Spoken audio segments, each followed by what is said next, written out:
India Olympics ಅಲ್ಲಿ ಬರೀ 2 medal ಗೆದ್ದು 67ನೇ ಪ್ಲೇಸ್ಗೆ ಬಿದ್ದೋಗುತ್ತೆ. ಇದನ್ನ ನೋಡಿ ಸ್ಪೋರ್ಟ್ಸ್ ಜನರಲ್ಲಿಂದ ಸೀರಿಯಸ್ ಮೀಟಿಂಗ್ ನಡೆಯುತ್ತೆ. 130 ಕೋಟಿ ಜನ ಇದ್ದು ಸ್ಪೋರ್ಟ್ಸ್ಗೆ ಎಷ್ಟು clubs, associations, coaching centres, budgets ಎಲ್ಲ ಕೊಟ್ಟಿದೀವಿ, ಆದ್ರೂ ರಿಸಲ್ಟ್ ಇಲ್ಲ ಅಂದ್ರೆ ಇದೆಲ್ಲ ವೇಸ್ಟ್. ನಮ್ಗೆ ರಿಸಲ್ಟ್ ಬೇಕೇ ಬೇಕು, ಇಲ್ಲಾಂದ್ರೆ ಸ್ಪೋರ್ಟ್ಸ್ಗೆ ಬಜೆಟ್ಸ್, ಕೋಚಿಂಗ್ ಸೆಂಟರ್ಸ್ ಎಲ್ಲನೂ ಶಟ್ ಡೌನ್ ಮಾಡ್ತೀವಿ ಅಂತ ಅನೌನ್ಸ್ಮೆಂಟ್ ಆಗುತ್ತೆ. ಈ ಮಾತು ಕೇಳಿ ಎಲ್ಲರಿಗೂ ದೊಡ್ಡ ತಲೆ ಬಿಸಿ ಆಗುತ್ತೆ. ಲೋಕಲ್ ಟ್ಯಾಲೆಂಟ್ ನ ನಾವೇ ಹುಡ್ಕೋಣ ಅಂತ ಡಿಸೈಡ್ ಮಾಡ್ತಾರೆ. ಆದ್ರೆ ಹೇಗೆ ಹುಡ್ಕೋದಂತ ಯೋಚನೆ ಮಾಡುವಾಗಲೇ ವಿಜಯನಗರದ ಹತ್ರ ಒಂದು ಸ್ಪೋರ್ಟ್ಸ್ ಸೆಲೆಕ್ಷನ್ ನಡೀತಿದೆ ಅಂತ ಗೊತ್ತಾಗುತ್ತೆ. ಸಾವಿರಾರು ಜನ ಅಲ್ಲಿ ಪಾರ್ಟಿಸಿಪೇಟ್ ಮಾಡ್ತಿರ್ತಾರೆ. ಜನರಲ್ ಆಗಿ ನಾವು ಸ್ಪೋರ್ಟ್ಸ್ ಇನ್ಸ್ಪಿರೇಷನ್ಸ್ ಯಾರು ಅಂತಂದ್ರೆ ಧೋನಿ, ಕೊಹ್ಲಿ ಹೀಗೆಲ್ಲ ಹೆಸರು ಹೇಳ್ತಾರೆ. ಆದ್ರೆ ಇಲ್ಲಿ ಯಾವುದೇ ಸ್ಪೋರ್ಟ್ಸ್ ಆದ್ರೂ ಯಾರನ್ನೇ ಆದ್ರೂ ಕೇಳಿದ್ರು ಒಂದೇ ಹೆಸರು ಬರ್ತಾ ಇರುತ್ತೆ. ಇವ್ರು ಕನ್ಫ್ಯೂಸ್ ಆಗೋದಲ್ಲದೆ ಶಾಕ್ ಆಗ್ತಾರೆ. ಯಾರು ಈ ಪೆದ್ದಿ ತಿಳ್ಕೊಬೇಕು ಅಂತ ಡಿಸೈಡ್ ಮಾಡ್ತಾರೆ. ತಿಳಿಸೋನು ಕೂಡ ಸಿಗ್ತಾನೆ. ಪೆದ್ದಿ ಸ್ಟೋರಿ ಇಲ್ಲಿಂದ ಶುರು. ಊರಿಲ್ಲ, ಕೇರಿ ಇಲ್ಲ, ಗೂಗಲ್ ಮ್ಯಾಪ್ ಕೂಡ ಕನ್ಫ್ಯೂಸ್ ಆಗೋ ಬೆಟ್ಟದ ಮಧ್ಯದಲ್ಲಿ ಒಂದು ಕಾಲೋನಿ. ಅಲ್ಲಿ ಜನ ಒಂದು ಬೆಲ್ಲದ ಫ್ಯಾಕ್ಟ್ರಿಲಿ ಕಷ್ಟಪಟ್ಟು ಕೆಲಸ ಮಾಡ್ತಿರ್ತಾರೆ. ಸಖತ್ತಾಗಿ ಕ್ರಿಕೆಟ್ ಆಡಿದ್ರೆ ಸಖತ್ತಾಗಿ ದುಡ್ಡು ಸಿಗುತ್ತೆ ಅಂತ ಪೆದ್ದಿ ಕ್ರಿಕೆಟ್ ಕೂಡ ಆಡ್ತಿರ್ತಾನೆ. ಇಡೀ ಜಿಲ್ಲೆಗೆ ಫೇಮಸ್ ಅವನು. ಅಂದರೆ ಟ್ವಿಸ್ಟ್ ಏನಂದರೆ ಆ ಕಾಲೋನಿಗೆ ಹೋಗೋಕ್ಕೆ ರೋಡ್ ಇಲ್ಲ, ಬಸ್ ಇಲ್ಲ, ಟ್ರಾನ್ಸ್ಪೋರ್ಟೇಷನ್ ಇಲ್ಲ, ಗೂಗಲ್ ಮ್ಯಾಪಲ್ಲಿ ಆ ಊರೇ ಇಲ್ಲ. ಡೈಲಿ ಒಂದು ಟ್ರೈನ್ ಅವ್ರ ಕಾಲೋನಿ ಮುಂದೆ ರಾಕೆಟ್ ಥರ ಝೂಮಲ್ಲಿ ಹೋಗುತ್ತೆ. ಆದರೆ ಸ್ಟಾಪು ಇಲ್ಲ, ಸ್ಟೇಷನ್ನು ಇಲ್ಲ. 30 ವರ್ಷದಿಂದ ಪೆಡ್ಡಿ ಗ್ಯಾಂಗಲ್ಲಿ ಸೂರಿ ಅನ್ನೋರು ಗೌರ್ಮೆಂಟ್ಗೆ ಎಷ್ಟು ಲೆಟರ್ಸು, ರಿಕ್ವೆಸ್ಟು, ಹಾಗೆ ಎಮರ್ಜೆನ್ಸಿ ರೆಡ್ ಫ್ಲಾಗ್ಸ್ ಎಲ್ಲ ಆಡಿಸ್ತಿರ್ತಾರೆ. ಬಟ್ ಆ ಟ್ರೈನ್ಗೆ ಬ್ರೇಕ್ ಅನ್ನೋ ಕಾನ್ಸೆಪ್ಟು ಇಲ್ವೇ ಇಲ್ಲ. ವಿಜಯನಗರ ಅಲ್ಲಿ ಕುಸ್ತಿ ಅನ್ನೋದು ಕಲ್ಚರು, ತಲೆಮಾರಿಂದ ಬಂದಿರೋ ಪರಂಪರೆ. ಆದರೆ ಈಗ ಜಾಗಕ್ಕೆ ಕ್ರಿಕೆಟ್ ಎಂಟ್ರಿ ಕೊಟ್ಟಿದೆ.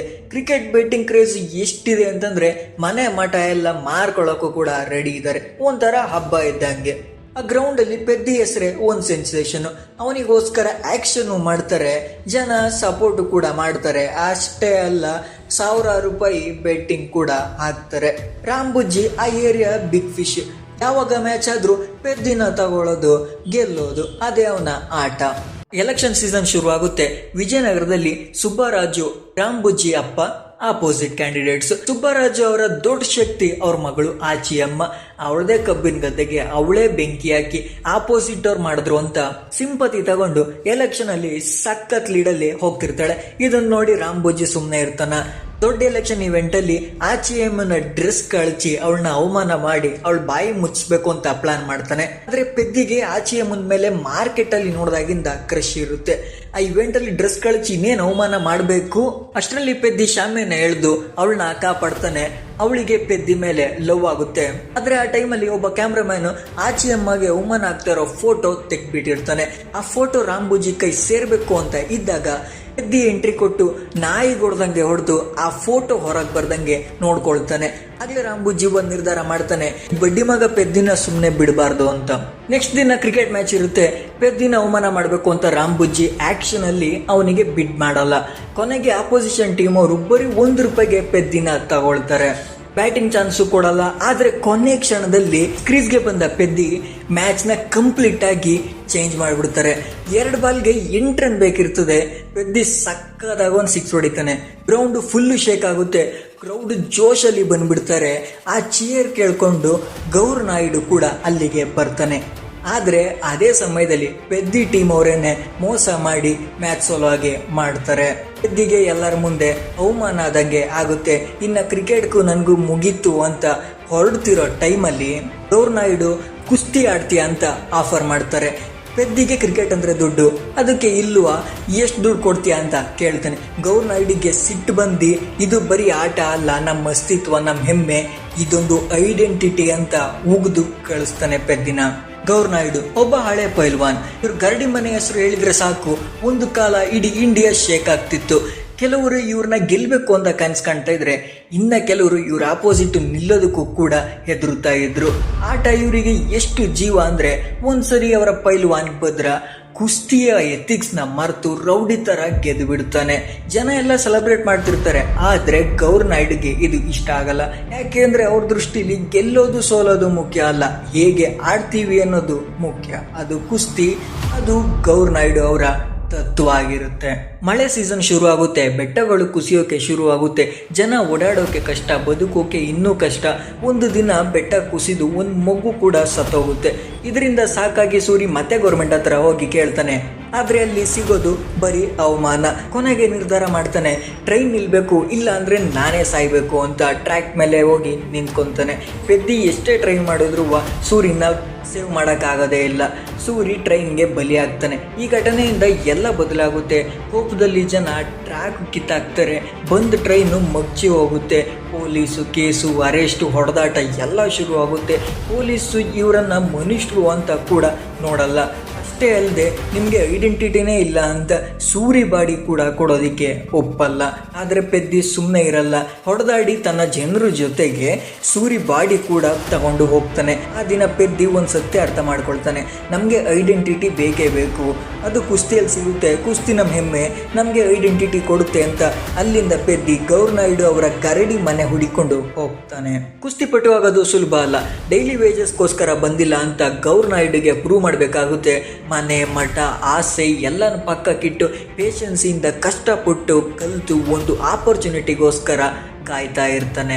ಆ ಒಂದಿನ ಬರುತ್ತೆ, ದೊಡ್ಡ ಚಾನ್ಸೇನೆ ಸಿಗುತ್ತೆ. ಆ ದಿನ ಪೆದ್ದಿಗೆ ಬರೀ ಮ್ಯಾಚ್ ಅಲ್ಲ, ಅವನ ಅಸ್ತಿತ್ವದ ಪ್ರಶ್ನೆ ಆಗಿರುತ್ತೆ. ಪೆದ್ದಿ ಆಟ ನೋಡಿ ಗೌರ್ನಾಯ್ಡು ಕಣ್ಣಲ್ಲಿ ಮತ್ತೆ ಕನಸುಗಳು ಹುಟ್ಟುತ್ತೆ. ಆ ರೇಂಜಲ್ಲಿ ಆಟ ಆಡ್ತಾನೆ.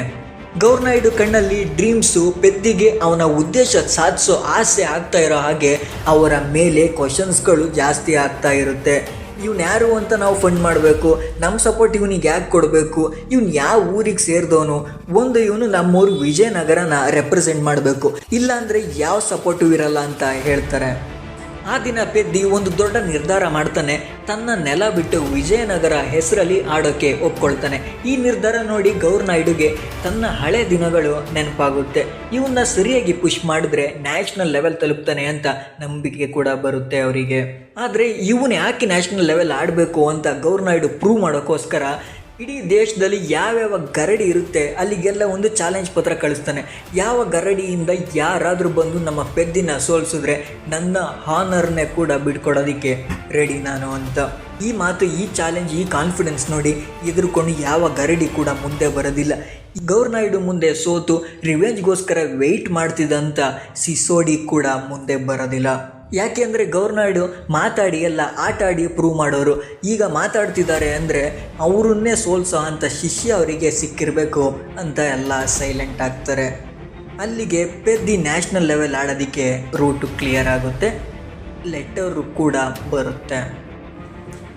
ಆದರೆ ಸಿಸೋಡಿ ಇಲ್ಲಿ ಸಂಚಾಕಿರ್ತಾನೆ. ಅವನ ಗರಡಿಲಿ ಹೋಗಿ ಸೋಲ್ಸೋದ್ರಲ್ಲಿ ಏನು ಮಜಾ ಇಲ್ಲ. ಅವನ ನ್ಯಾಷನಲ್ ಲೆವೆಲ್ಸಲ್ಲಿ ಇಡೀ ಇಂಡಿಯಾ ನೋಡ್ತಿರ್ಬೇಕಾದ್ರೆ ಸೋಲಿಸಿ ಅವಮಾನ ಮಾಡೋಣ ಅಂತ ಪೆದ್ದಿನ ನ್ಯಾಷನಲ್ ಲೆವೆಲ್ ಆಡೋದಕ್ಕೆ ಅಲೋ ಮಾಡಿಕೊಟ್ಟಿರ್ತಾನೆ ಅವನು. ಪೆದ್ದಿ ಮತ್ತು ಗೌರ್ನಾಯ್ಡು ಫುಲ್ ರೆಡಿ ಆಗ್ತಾರೆ. ಲೀಗ್ ಮ್ಯಾಚಸ್ಸು ಶುರು ಆಗುತ್ತೆ. ಒಂದು ಕಡೆ ಪೆದ್ದಿ ಬೆಂಕಿ ಥರ ಆಡ್ತಾ ಇದ್ರೆ, ಇನ್ನೊಂದು ಕಡೆ ಸಿಸೋಡಿ ಕಡೆಯವನು ಕೂಡ ಡಾಮಿನೇಟ್ ಮಾಡ್ತಾ ಇರ್ತಾನೆ. ಕೊನೆಗೆ ಎಲ್ಲರೂ ಕಾಯ್ತಿದ್ದ ಕ್ಲಾಶು ಬರುತ್ತೆ.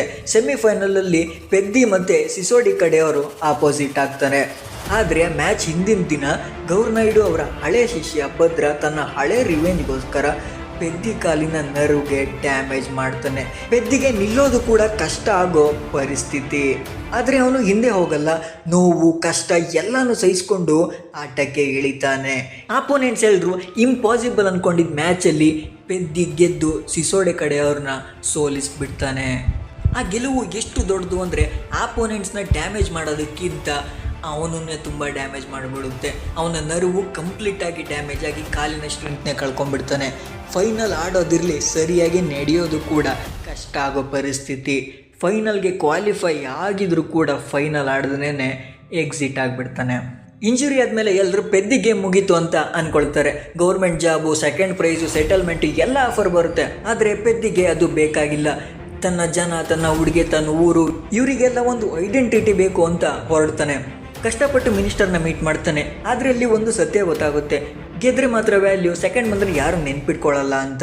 ದಿನದಿಂದ ದಿನಕ್ಕೆ ಅವನ ಕಾಲಿನ ಜೀವ ಹೋಗ್ತಾನೆ ಇರುತ್ತೆ.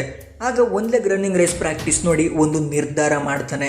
ಈಗ ಕಳ್ಕೊಳ್ಳೋದ್ರ ಬಗ್ಗೆ ಯೋಚನೆ ಮಾಡೋದಕ್ಕಿಂತ ಪಡ್ಕೊಳ್ಳೋದ್ರ ಬಗ್ಗೆ ಯೋಚನೆ ಮಾಡಬೇಕು ಅಂತ ಕೊನೆಗೆ ಆ ಜೀವ ಇಲ್ಲದ ಕಾಲನ್ನ ತ್ಯಾಗ ಮಾಡಿ ಒಂದು ಕಾಲಿನ ರೇಸ್ಗೆ ಇಳಿತಾನೆ.